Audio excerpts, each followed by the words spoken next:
ఉపరాష్ట్రపతి పదవికి రాజీనామా చేశారు జగదీప్ ధన్కడ్. అనారోగ్య కారణాలతో పదవికి రాజీనామా చేస్తున్నట్లు ప్రకటించారు.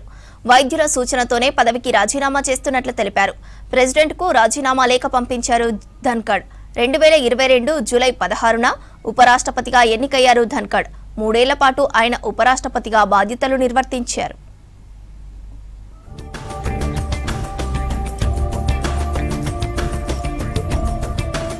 ఉపరాష్ట్రపతి పదవికి జగదీప్ ధన్కడ్ రాజీనామా పొలిటికల్ సర్కిల్స్ లో హాట్ టాపిక్ గా మారింది. ఆరోగ్య సంరక్షణకు డాక్టర్ల సలహాలు పాటించేందుకు వీలుగా ఉపరాష్ట్రపతి పదవికి రాజీనామా చేస్తున్నట్లు తెలిపారు ధన్కడ్. తన పదవీ కాలంలో మద్దతుగా నిలిచిన రాష్ట్రపతి, ప్రధాని, పార్లమెంటు సభ్యులందరికీ కృతజ్ఞతలు తెలిపారు.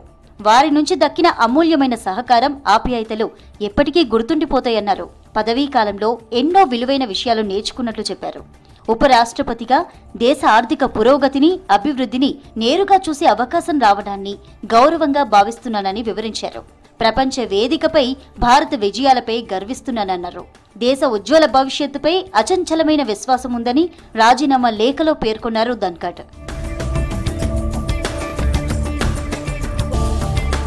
రాజస్థాన్ ఓబీసీ జాట్ సామాజిక వర్గానికి చెందిన ధన్కడ్ 3 దశాబ్దాలుగా ప్రజా జీవితంలో ఉన్నారు. సాధారణ రైతు కుటుంబం నుంచి వచ్చిన ఆయన దేశంలోనే 2వ అత్యున్నత స్థానానికి ఎదిగారు. 1951 మే 18న రాజస్థాన్లోని జున్జును జిల్లా కితనా గ్రామంలో జగదీప్ ధన్కడ్ జన్మించారు. ఎల్ఎల్బి కోర్స్ తర్వాత 1979 నవంబర్లో రాజస్థాన్ బార్ అసోసియేషన్లో న్యాయవాదిగా పేరు నమోదు చేసుకున్నారు. రాజస్థాన్ హైకోర్టు, సుప్రీంకోర్టులలో న్యాయవాదిగా ప్రాక్టీస్ చేశారు ధన్కడ్.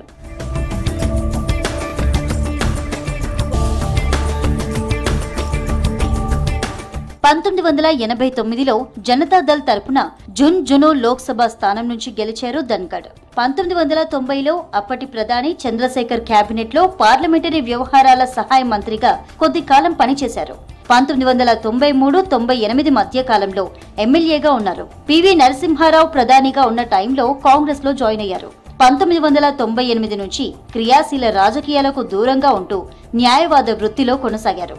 2008 తర్వాత బీజేపీలో చేరిన ధన్కడ్ 2019లో పశ్చిమ బెంగాల్ గవర్నర్ గా సేవలందించారు.